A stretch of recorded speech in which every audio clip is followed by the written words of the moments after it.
have Laurie Smith, who is going by the name of Laren Alder. Yep. Trying to get that right. Nope, you got it right. And she just put out her first book. Yep, my first novel. The Codex of Desire. And if you're watching on video, it is the book right here. Yep. I wanted to have you on the show for a while because you're kind of like Corey. You're part of the Keycon group. You're always there. You're just one of those I don't know, pillars of the community sort of thing. Well, I'm one of the people who always shows up. I don't know if that amounts to being a pillar. I went to Keycon #1, and unknowingly at that time, I actually met my husband at Keycon #1, the man who was to become my husband. I didn't know that. George Freeman was a guest at the very first Keycon. No way, okay. Yeah, and George Freeman, of Captain Canuck fame. And I wasn't into comics at the time, so I didn't really pay any attention to him. It wasn't until I ran into him when I was working at Digital Chameleon many years later, and he came on as the art director. And then I got to know him and fell in love with him and still didn't know anything about his comic history. It wasn't until we'd been dating for like 6 months that I actually read Captain Canuck, and I went, wow, this is pretty good. Good for you, hubby, so. Okay, I get a question about that. Okay. So was he, so you didn't know any of his comic work, or you didn't know about him being a comic guy, but did you find out, like, was he hiding it? Was he embarrassed about it? No, as not at geeks, all. Sometimes we kind of hide our geek a little bit. George is not a geek. George is a pro, to the bone. And, like, he doesn't go to conventions unless he's invited as a pro. He's just not into the whole geek end of things. Well, I shouldn't say that. He's a major Jane Austen geek. Jane Austen geek. And a major mystery novel geek. But he's not a science fiction or fantasy geek. And no, he never hid it from me. It just really didn't come up in conversation very much. He's also a very modest and kind individual, so he wasn't tooting his own horn a whole lot. But people said, do you realize that's Captain Canuck, George Freeman? And I'm like, really? I gotta look into this. So yeah, but coming back to the original point, yeah, he was a guest at Keycon 1, which I attended, and as we were saying earlier before the audio and the video started, Keycon is kind of like pizza or a day fishing. You know, even when it's not the best day fishing or the best pizza, it's still, you know, really kind of worth taking part in. So guaranteed, yeah. Yeah. I like the love story aspect, because I fell in love with Corey there. At Keycon. We really bonded our brotherhood from there on. I love this guy. I do love this guy. We've been to war. We've been to war together we've been on a film set together with... Which is very much like going to war. Oh, yeah. Yeah, for sure. I directed a stage play at one point. Oh, did you? Yes, I did. And it was a Knight Rider parody, which was performed twice at Star Trek Winnipeg, once at Keycon, and it once went on the road to ValleyCon in Fargo. Nice. And yes, directing anything is going to war. Mm-hmm. It's herding cats. It really is. It's in a room full of rocking chairs. In a room full of rocking chairs, and it's worth it in the end. But in the meantime, it's like, oh God, you people are going to drive me insane. So, well, you know, actors were kind of flakes. Actors are pretty flaky. Yep. Mm-hmm. Yep. And when I started doing voice work, of course, I got back into the acting field through voice work. And yeah, actors. But you know, I think it comes with being a creative type. You know, I mean, incidents of all kinds of things are higher with creative types. Incidents of anxiety are higher with creative types. Incidents of depression appear to be higher with creative types. You know, we're just more sensitive, and that makes us more liable to kind of go off in different directions at the drop of a hat. You know, Squirrel. Even if you're in the middle of a rehearsal and supposed to be doing something else. But I think that also gets the performance out as well. Yes, it does. Yeah, it does. More to draw from. Exactly. Draw on. Yep, very true. All right, well, why don't you tell us a bit about the book? The book. Well, what I'm going to do is I'm going to cheat. I'm just going to read from the back of the book, which is facing me right now. That's not cheating because you wrote that. Because I wrote that. I'll make a point here for those who are not watching the video of this, who cannot watch the video because they're picking this up on the podcast. We are in the executive boardroom at the Radisson downtown Winnipeg, which is a gorgeous space, which, if you can probably tell, has excellent acoustics as well. And we have a beautiful cloudy view of downtown Winnipeg through one of the windows. We can see the Human Rights Museum there, kind of off in the distance. Oh yeah, we can see it from here. We can see it from here. I can see my house from here. And it's a beautiful space. The Radisson has been the host of Keycon for, I think they had a discussion about this on the Keycon Facebook group, and I think they figured out, oh, thank you. Yep. The Radisson has hosted Keycon for Keycon number 1, number 4, number 6, number 14, and number 18 to 36 for a total of 22 years. So basically, Keycon 36 is going to be happening here on the Victoria Day long weekend.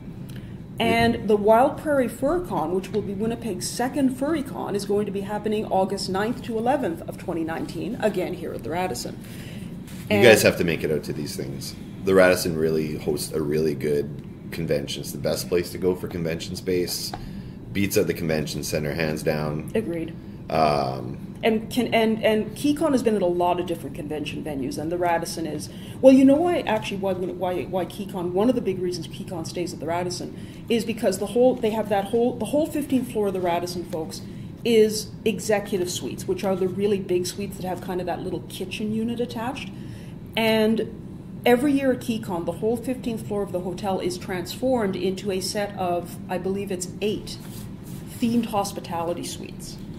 So basically, it's, yeah, you're counting out. Yeah, I'm counting. Yeah, I think it is 8. I think it is 8. And they change every year. So one year, for example, you might have a steampunk suite and a vampire cafe and an anime room and a video gaming room, and it changes every year. And that's, so on that, yeah. I have a quick question for you on Sure. that. What's been your favorite one? My favorite suite?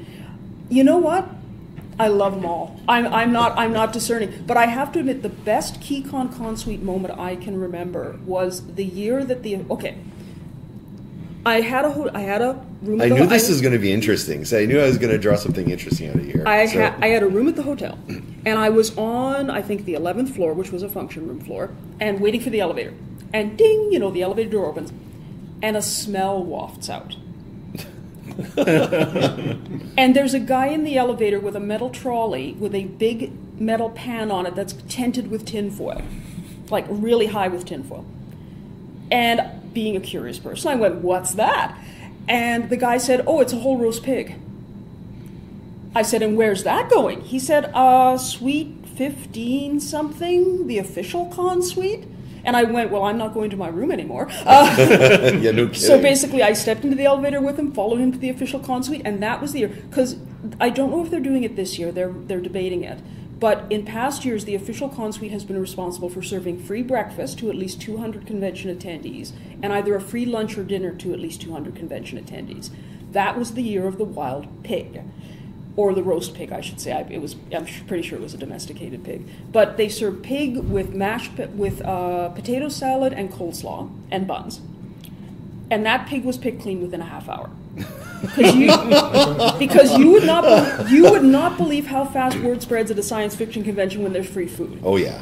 Oh yeah. People just swarmed the con suite, and that's. Now, what suite was that? That was the. I don't remember the name of it that year, but it was because Star Trek Winnipeg suite though, wasn't it? It might have been because Star Trek Winnipeg ran a lot of the official con suites over the years. And to this day, SFW, the science fiction Winnipeg group, who kind of is the successor to Star Trek Winnipeg after the Star Trek franchise got really shirty about people using the name Star Trek in club names. They've also run a number of really, really stellar con suites. Props to everybody at SFW for all the work they do. SFW was actually responsible for the comedy album that I produced a few years ago called Welcome to the Departure Lounge, because it's a 45-minute comedy album with little skits that range anywhere from 24 seconds to about a minute and a half. And basically their theme that year was that they were a down-and-out space station running on a restricted budget trying to ferry people off of planet Earth, which was undergoing Armageddon. And what I was doing as a voice actor was I was the voice of the station computer doing airport announcements. Was that your first voice work then? That was my first voice work, and it was the steepest learning curve. One of the steepest learning curves I've ever had to go through, because of course, first we got to learn how to record. Now we got to learn how to use Audacity. Now we got to learn, etc. But the various suites have been responsible for a lot of really good stuff over the years. And so it's Keycon. Come on out. Again, it's the Victoria Day long weekend every year at the Radisson. So if you want to meet Laurie or Lauren, you can meet her there. You can meet the geeks. We're all going to be there, I think. Mm-hmm. Right, guys? Yep. Wouldn't miss it. Yep. That's my holiday. Yeah, It's my exactly. That's my vacation. It's my holiday too. As I was saying to these folks earlier, I work my pay the bills job as a freelance commercial artist, and I've gone to Keycon 34 years out of the last 35. And there have been years when on the Thursday or Friday of Keycon, an editor has emailed me and said, we want you to do a job for us. We'll pay you, $750 American or whatever to do this job over the weekend. And I go, what do I say? Dude, I can't. It's Keycon. What's a Keycon? What's a Keycon? Well, no. I actually tell my editors every year. I kind of remind them that I am available every other weekend of the year, but this one weekend of the year is my vacation, as Corey said. So I'm just not going to be available. And editors are pretty cool about that. You're promoting too. You're promoting your brand, so it's good that you're going, and they should realize it's good because the bigger your name gets, the better it is for them too, right? Oh, they do. They do. No, all my editors are completely. If any of my editors are listening, you're all completely awesome people. I do love you dearly. It's been always a privilege to work with you.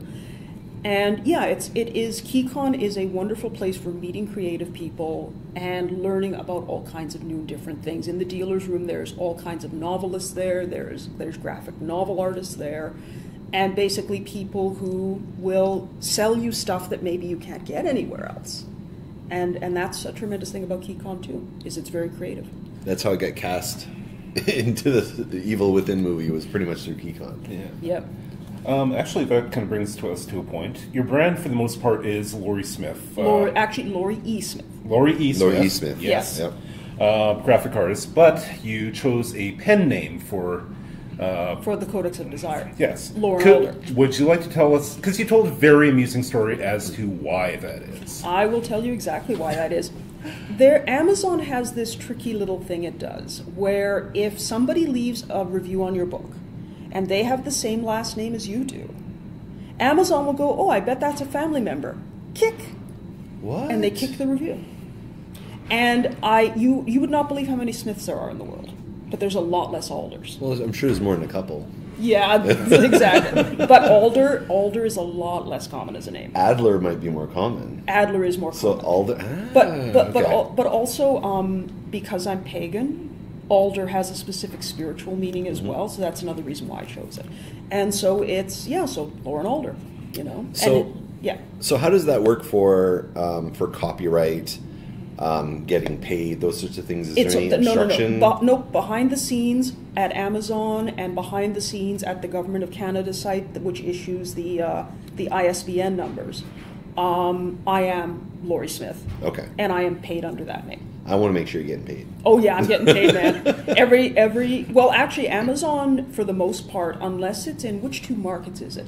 Unless it's in the Japanese market or the Indian market, the East Indian market. I believe they always pay by direct deposit, wire transfer. Okay.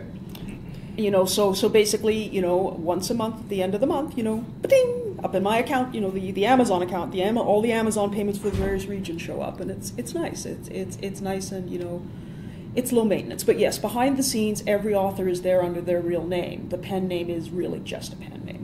I was asking for selfish reasons because as you know, I just finished my NaNoWriMo. Yes. Which was actually an edit, and And that's your fifth one, right? My fifth one, yeah. So this is the first one that I'm going to get to print come hell or high water. Well, I'll tell you something. I found Amazon brilliant to deal with in terms of printing. I'm not a techie person, but they were very, I guess understandable is the best way to put it. Smashwords, on the other hand,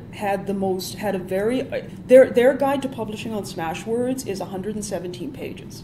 Oh my God. Most of which admittedly is screen caps, but still. So I found Amazon much Smashwords was still worth it, but I found Amazon much easier. And as you can see by the quality of the book, probably if you look at it, the quality of the softcover they put out is actually quite nice. It does look nice. I'm actually very impressed. Yeah. So are you telling me that's the way I should go? You think so? Well, I think here's the discussion that we get into on writers groups all the time. Traditional publishing, self-publishing, which is better? And the answer is really they each have their pros and their cons. if you go the traditional publishing route, once you sign the contract, you're giving away most of your creative control on the book.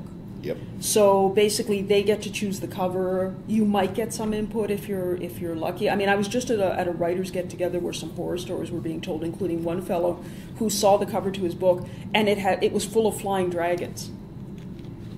What was not in the book? Dragons. No dragons in the book. So you lose control over things like that. On the other hand, with self-publishing, you keep the control of things like that, but you have to get your own cover design taken care of. You have to do all the formatting. You have to do all the marketing. Well, you don't know any artists at all. No, not at all. You are one yourself. I will say I did my own cover. Yes. And I like it. It looks really good. I'm very happy with how it turned out. You obviously did the coloring then as well. Yes. This was actually the first character sketch I did for the male protagonist in the book. And so when I came down to a cover design, I was like, well, I want something really minimalist. Oh, here we go. For those of you watching on the screen, you can see the illustration just continues around the back. So I just wrapped. Here, I'm just going to take a quick picture here sure, of this. Of the back. Apparently I'm taking a picture of myself. How about that? Of the back or the front? I think I want to get the front. I want to get a nice... Or actually, let's go here. Okay. This is a real copy of the book here. It's my copy, actually. Yeah. Oh, and I was going to read the back of the book, so I'll do that. Yeah, now. let's do that. This is very free flowing. We kind of do whatever we want to do. The back of the book says, "A rousing tale of love, war, lust, secrets, and betrayal amongst intelligent feathered theropod dinosaurs in the late Cretaceous period. An ancient civilization is threatened with destruction when Girn'ash, a shrewd and secretive slave girl, falls hopelessly in love with Tir'at Esk, a dashing enemy fighter, and she will do anything in her power to win his freedom.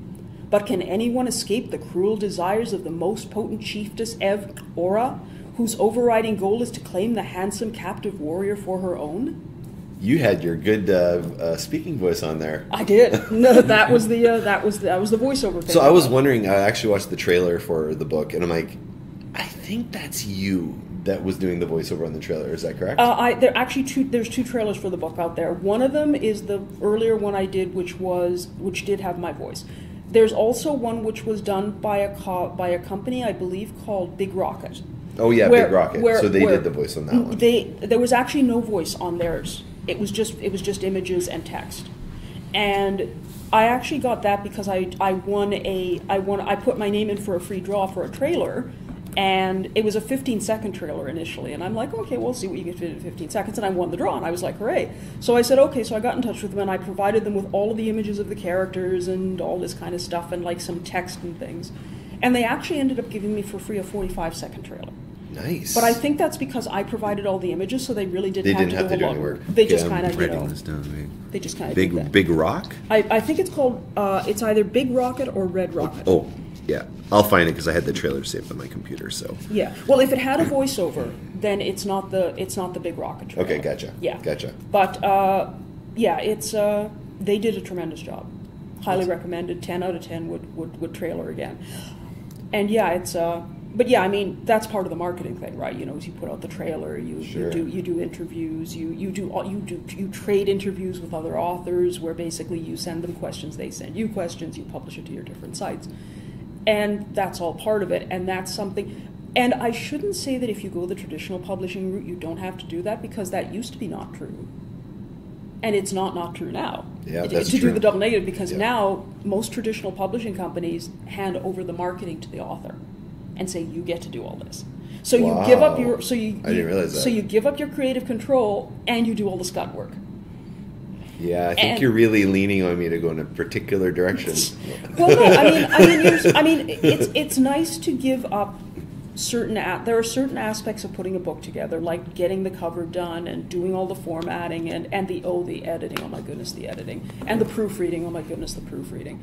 That are really nice to hand over to a traditional publisher, because then they get to do it and you just get to not worry about it. But you can always hire an editor. You can always hire an editor. You can always hire a proofreader. But again, that's the additional steps. You have to vet your editor. You have to vet your proofreader to make sure that they're any good. Yep. And that's all additional headaches. So you know, you can go either way. The other thing with traditional publishing too is in most cases you have to find an agent. Yes. And that, I queried 114 agents. Did you really? Yep. And from most of them I got a solid no. From one of them I got a, this isn't the right project for me, but when you write another book, query me. Yeah. Okay. Because I might want to represent you on another project. But it'll be like, you've done all the legwork. I'll see how your book does, and yeah, okay, maybe I'll come back around. Well, I mean, the nice thing is having self-published the Codex of Desire, I hopefully can leverage that into an advantage for my next novel. Sure. Because then, you know, I can say, hey, you know, I do have one book under my belt. I actually did it. Because myself. But more to the point, I actually did it. Do you know how many people want to write a novel and how few people actually do write a novel? Not to mention all the editing, not to mention all the proofreading, not to mention actually, you know, here's the book. So if you can actually do that, many agents and editors will kind of give you you know, well, man, maybe there's something here. You have follow-through. You have follow-through. Yeah. But I actually didn't expect to go the agent route with Codex because it's a very high, well, as you can tell from the excerpt I read of the back cover, high concept, this novel has it. You know, it's not something that I was thinking a lot of agents or editors would want to take a chance on in the general market. But my next novel is going to be a little bit less high concept, so I'm hoping that one will get a little more traction with the fact that I have a published novel under my belt. So. You have a question? I have one, but you can go. Okay. Let's talk about the world of the Codex of Desire. Tell us about the characters and the language, which is actually very interesting. The language. Well, the premise of the Codex of Desire is that a paleontologist unearths a fossil which has a metal band wrapped around its left forearm. And it's kind of a latticework metal band with some kind of alien characters inscribed on it. And he accidentally touches the metal band, and the metal band is an alien memory storage device. So when he touches it, it interfaces with his mind, and it takes him back in time mentally to replay memories from 67 million years ago of Tir'at Esk, who is the courier scribe of the culture of the word who actually wears the metal band. He's that fossil. Of Girn'ash, the slave girl who ends up working so hard on his behalf. Ev Ora, the most potent chiefess of the tribes of the Inspiration, who once Tir'at has been captured by her warriors. See, Ev Ora has a problem, and the problem is that she lives in a matriarchal society, and she is the most potent chiefess. There hasn't been one of those in centuries. So she's at the very top of the heap and struggling to maintain her position against all the other very autocratic chiefesses. But she hasn't laid a good solid clutch of eggs in over a year. And you have to be fertile in order to be a chiefess. So when she sees Tir'at, who's a very unusual color, you know, when he's, you know, a stranger, new blood kind of thing, she goes, you know, if I can get this guy into my harem, he might provide the new juice that will restart my fertility. Okay. And the thing is, males can't be mated against their will. Otherwise, they won't produce viable seeds. So basically, she has to seduce him and coerce him. The problem is, he doesn't trust her for one solid second. And he also falls in love, tragically at first sight, with Raoul Alder, who is the chief poetess under the most potent chiefess.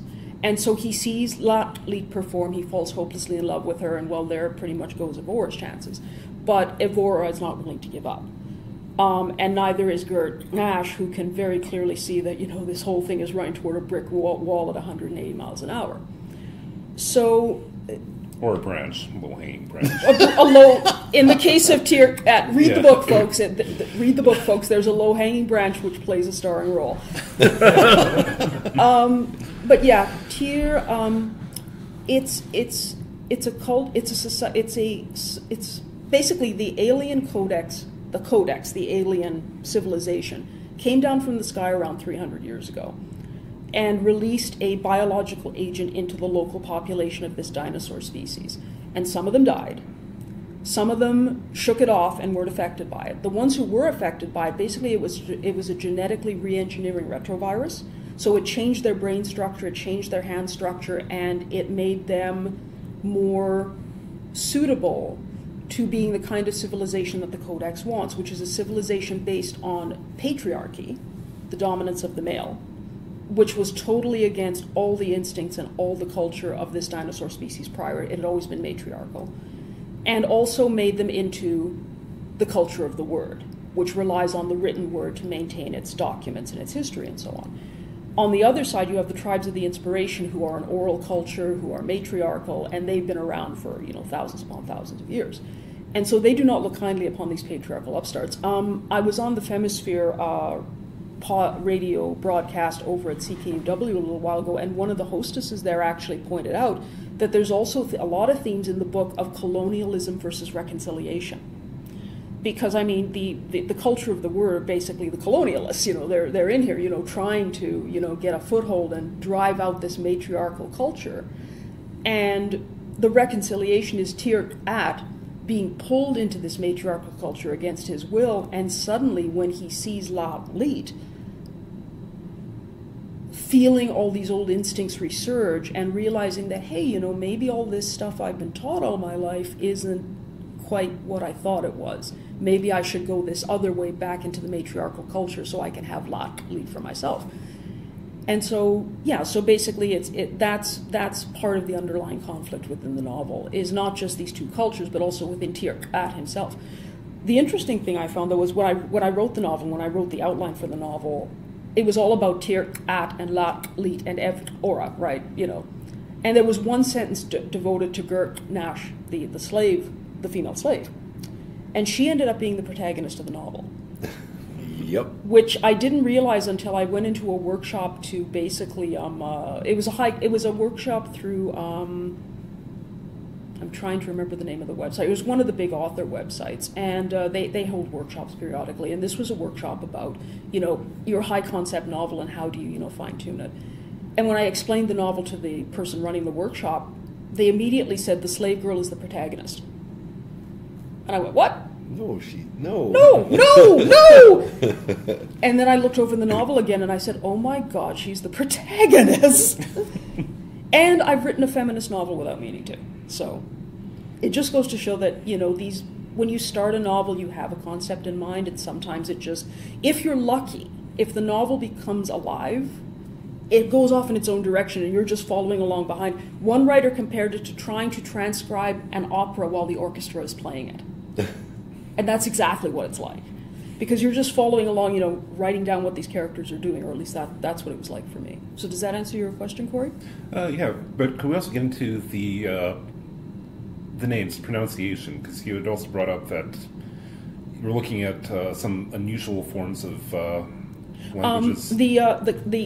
The click, I don't know if that really catches, the click sound in the language was inspired by the Kung people of Africa.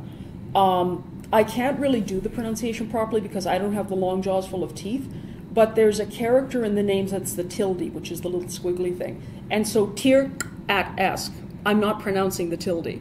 It's actually Tir'at Esk. So there's also clacks in there. From the point of view of the paleontologist, when he's drawn into the mental link with the metal armband, you hear this language kind of through his ears initially, and it's basically bird language.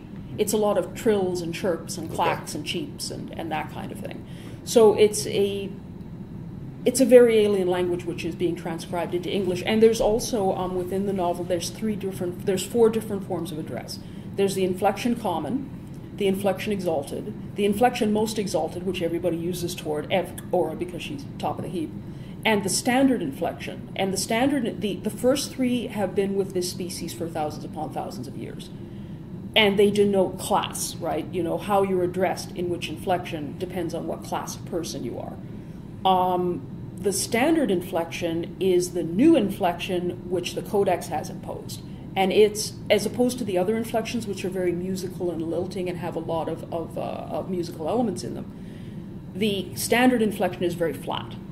So they're trying to get rid of the whole musical oral history part of this culture that they're trying to get away from. So kind of like Irish Brogue versus North American pronunciation. Well, yeah. Oh. As a voice actor, that's a really big field. You know, which North American pronunciation? You know, or if you're thinking like Midwest.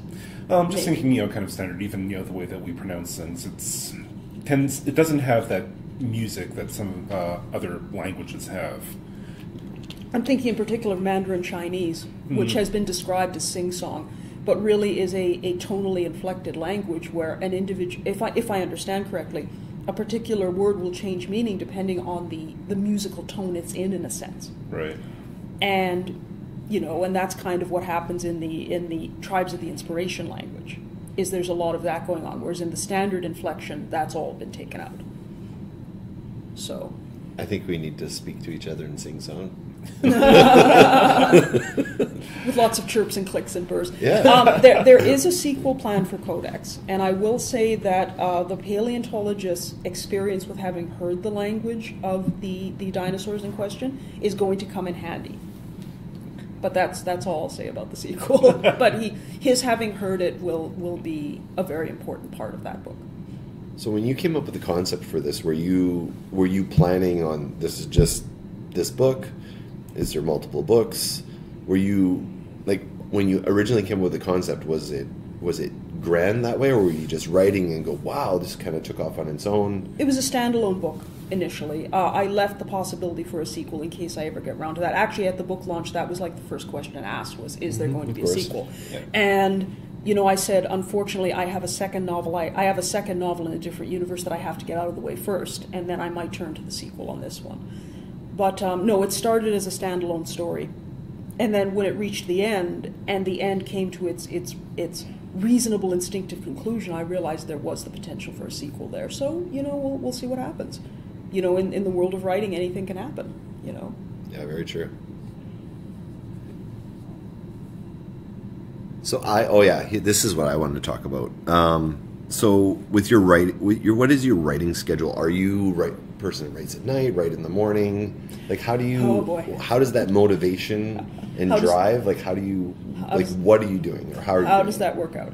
Well, being a commercial artist, I tend to alternate between being in the commercial artist mode and working like crazy on projects for like 10 hours a day, or in between projects, or if the project load is lighter, I will fit in about 2 or 3 hours worth of writing in the morning when I can afford to do it. Okay. And then, like, basically what happens is I get up, make coffee, surf the internet for an hour, turn off the internet, open up Scrivener. Oh, you're using Scrivener? Best writing program in the world. That's what I'm folks. using too. Scrivener, it's awesome. It is not that expensive, and they have a free 30-day trial, so there's no excuse not to try it. But yeah, so I open up Scrivener and I do about 2 or 3 hours worth of work. I typically aim for a 1,000 to 3,000 word count in a writing day. And of course, as you know as a writer, some days you vastly overshoot that. And other days you look at the screen going, what are words? You know, I'm at 200 words? What? I thought it must be at least 2,000 given the fact that there's blood coming out on my forehead. But yeah, no, that's my usual writing schedule. I do try to do National Novel Writing Month in November if I can. This year, because I had paying commercial art projects, I simply wasn't able to do it. I mean, because of course, what's the mantra, kiddies? Real life and paying projects always come first. Yes, very true. And professional commitments of that kind have to take precedence. They have the secondary. There's is it not merge? Camp Nano. Yeah. In June, I think it is. That's what it is, yeah. Yeah, they have Camp Nano in June, which is much more free-form, and you can set your own limits and, you know, what you want to do. And they put you into cabins with people, so you have, like, I think it's up to 8 or 10 other people who you're kind of in a group with, and you kind of, you know, interact with them and stuff like that, which is a cool format, and I've made use of that once in the past as well. But I do like National Novel Writing Month because that pressure to write 1,667 words a day. I'm a really firm believer, and other writers don't believe this at all, but I'm a really firm believer in just write it until the first draft's out there. Don't edit it, don't do anything to it, just write. Amen. Pour it out, you know, and then, because it's like you're digging up sand with a front-end loader to make a sandcastle out of later. And you can't write, and you can't edit what you don't got. But sometimes if you overplan, the book won't be that good, but if you're just doing the nano way, you're actually finding these gems just coming out of your own head. They're like, wow, I wouldn't have thought of doing it that way had I overplanned. overplanned this or edited as I was writing. And as Todd can attest, because he was at the creative writing panel at Keycon last year, there's a whole spectrum in that range. You have people who no plot, no problem, right? You know, they just open up the word processing document and they just start writing, and they have nothing in their heads before that.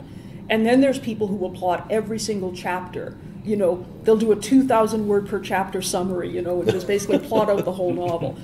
And I had actually done Nano for 7 years on the no plot, no problem theory, where basically, you know, I had a vague idea in my head and then I just wrote. But this book, which I finished, was actually a plotted book. So basically, because of the intricacy with which the parts had to fit together, like a pocket watch, I knew I had to plot each gear before I actually started writing, so I did. And it's the novel that was finished. Now, does that mean plotting's inherently better? I don't know. It's just, I know it worked for me, and that now I'm a converted plotter as far as novel writing goes. Different people probably work different ways, and how they would come through on that, whether it's planned or just write until the whole thing, you know, is just out there, and then just kind of plot it afterwards. And some people will say, okay, I'm going to write like a one-page summary of the novel, and then I'm going to write it. There's that whole spectrum. And some people find that if they plot too tightly, it kills the novel for them. Yeah. You know, they feel like they've already written the novel, and so why would they rewrite it again, you know, and the novel just goes, you know, and that's it. Kind of trapped in their idea. Well, I don't know if it's trapped in the idea so much as they just lose the enthusiasm for it. You know, I've already written it. You know, I really don't want to write it, you know, a second time, kind of thing. When I did my first Nano, I bought the book, the No Plot, No Problem book. And it's I'm a good book. It's a great book. And I'm looking at this going, are you kidding me? How is this even going to work? But what I found on the first Nano that I did was I would write myself into a corner, and then I had to figure out how to get out of that corner. And that actual creative process actually allowed more ideas to flow and it to become a bigger book instead of just being a single idea. It had multiple prongs. There was multiple characters. There was multiple, you know, the main plot line, but there's also smaller plot lines that someone could become the main antagonist to the book or whatever. And I really like the method, and I've been doing it ever since. Yep. You know, and again, it's different authors will, you have to experiment to find what works best for you, and different authors will have different, it might also vary depending on the project. There might be some projects where it just works better for you to, you know, free flow your way through it. You know, I think as an author, you got to be flexible. That's the real thing. And you got to always be open to experimentation. To listening to what other authors have to say and going, you know, well, you know, hey, maybe that's a good idea. Let me try that. I mean, because it costs, the way that I like to think of it is it costs nothing to write. If you have the time free, you could be surfing the internet or you could be writing. You know, it doesn't really cost you anything to write. So you can afford to experiment. So do you have airplane mode on your laptop? You're writing on your laptop, I'm assuming? No, actually, I write on our 24-inch iMac. Oh, okay. Yeah. We do have a laptop, but really it's George's laptop. Okay, so, yeah. My wife just got a laptop, so when I started this one, it has an airplane button on there. If you hit the airplane button, you cannot get on the internet. Yes, and you know how helpful that was? That was incredibly helpful. It is. It's like, I'll just look this up on YouTube really quick. And then you go down the YouTube rabbit hole, yeah. the rabbit hole of YouTube, or the rabbit hole of Wikipedia, which is just as bad. Yeah. The airplane mode is a real blessing. You know, you just turn off all internet access and away you go. But I'm used to managing my internet time because that's also my work machine. Okay. So, you know, I'm kind of used to editing out the fact that the internet exists for periods of time, you know, to actually get a job done. Did you have any other questions, or? How much research did you actually have to do for the book? Oh my God. I already had a fair amount of dinosaur knowledge kind of squirreled away in my head. Two of my search parameters come to mind, one of which was, what makes beer? Because I had to figure out if, and were those plants or any similar plants around at the time that I was writing. Because I knew the dinosaurs ended up drinking ale, which is a different thing. And you can make ale from various things that were around at that time, like, say, palm hearts. You can also make wine from various berries and stuff, which actually apparently were around at that time, so they also have wine. The other thing, the one that gave me the most headaches, though, was researching, because this takes place over the period of like a set of moon phases, and the moon phases are important. How long was the lunar cycle 67 million years ago? God. And I searched. It must have been for about 2 solid hours before I found a scholarly paper on a .edu site. And then I had to read through the scholarly paper. Oh my gosh. Which took about another hour before I finally found the piece of information I was looking for. And the piece of information I was looking for was that it's pretty much the same as it is now. So I was like, oh no, I might as well have just, hand waved the whole thing. But yeah, that was the big one that is going to have me waking up screaming from nightmares for the rest of my life is the moon phases. Oh my God. But yeah, it was, there was a lot of research also in terms of, what kind of vegetation was around then, what kind of stage were mammals at that point, and that sort of thing. So making sure you get the right exact span of time. Well, I mean, it is kind of a fantasy novel, so if there's bits out here and there. The thing is too, the amount that we don't know about life 67 million years ago vastly outweighs the amount that we do know about life 67 million years ago. So theoretically, some of the stuff I'm writing about in the book could very easily have been there, and we just haven't found, the evidence of it. I like that, actually. That's your out to say, well, who knows what's going to happen, I mean, these dinosaurs are compared to velociraptors. The dinosaurs in the book, by the way, if you exclude the tail, which is long and kind of a stabilizing instrument, they're only about the size of ravens. They're really pretty small. And I based their intelligence on the fact that parrots and ravens, which are about that size, the bird brains, birds are basically dinosaurs. Bird brains are structured much more effectively than ours are, much more efficiently, and they can pack a lot more intelligence into a much smaller space. So basically I figured, if ravens and crows and parrots are that smart now, these little dinosaurs could just as easily have been that smart. In the second book, if it ever comes out, okay, I'll do a bit of a spoiler. In the second book, if it ever comes out, we will meet those dinosaurs again. And they will interact with humans, and that's going to be a lot of fun. That'll be a lot of fun. That'll be a lot of fun. That's a fun playground. That's a fun playground, because can you imagine these little tiny intelligent dinosaurs meeting a human for the first time? What the heck? What are those things? Those giant things! Exactly. Okay. And would they meet a human first, or would they meet maybe a dog, or a cat, or a sparrow? Oh, yeah. Well, did you hear that they just found, so, by the way, spoiler off, did you hear that they just found tiny little dromaeosaurs that are only the size of sparrows? They found tracks. Yes. Really? Yeah, actually, I saw that article. Yeah. I'm not sure if you posted it on Facebook. I did repost it on Facebook. But they found teeny little dinosaurs only the size of sparrows. Wow. So yeah, and those are, I think, the smallest dinosaur tracks they found so far. That's pretty cool. That is, and you got to think, and then you're like, how cute are they? How do I use that? How do I use that? Well, there's also been a lot of research in recent years about reconstructing dinosaurs, not the Jurassic Park way, but basically by retroengineering chickens. So in the next they're working on genetically retroengineering chickens to turn off the chicken genes and turn back on the dinosaur genes. So they think in about 10 I like that. They think in 10 or 15 years we might have a chickenosaurus. Yeah. Which will basically be a small chicken-sized dinosaur. I might use that in my book. Pardon? Would they taste better? Well, the joke. Would it still taste like chicken? The Kentucky Fried Dinosaur. That's the joke in the dinosaur community. It shouldn't be KFC. It should be KFD. Yes. Oh my God. Kentucky Fried Dinosaur. Because chickens. Awesome. Because another thing that people might not know about chickens is they're tremendously omnivorous. They will eat anything, including other chickens. Many chicken owners have attested to the fact that they go to bed having a flock of 30 chickens, and they wake up having a flock of 29. And all that's left is the beak and the feet. Yeah. Yep. I know that. Really? Yep. Yeah. When we went to Portugal, they have a chicken farm, and I saw some things that were upsetting. I also know a few chicken owners who basically every once in a while they just throw a steak into the chicken coop. And Yeah. you know, Yeah. and I've seen videos of there's one video I don't even know if it was on YouTube or not, but basically it was a cat playing with a mouse in a barnyard, you know, as cats will do, you know, kind of, you know, pouncing on it and then letting it go and then pouncing on it and letting it go.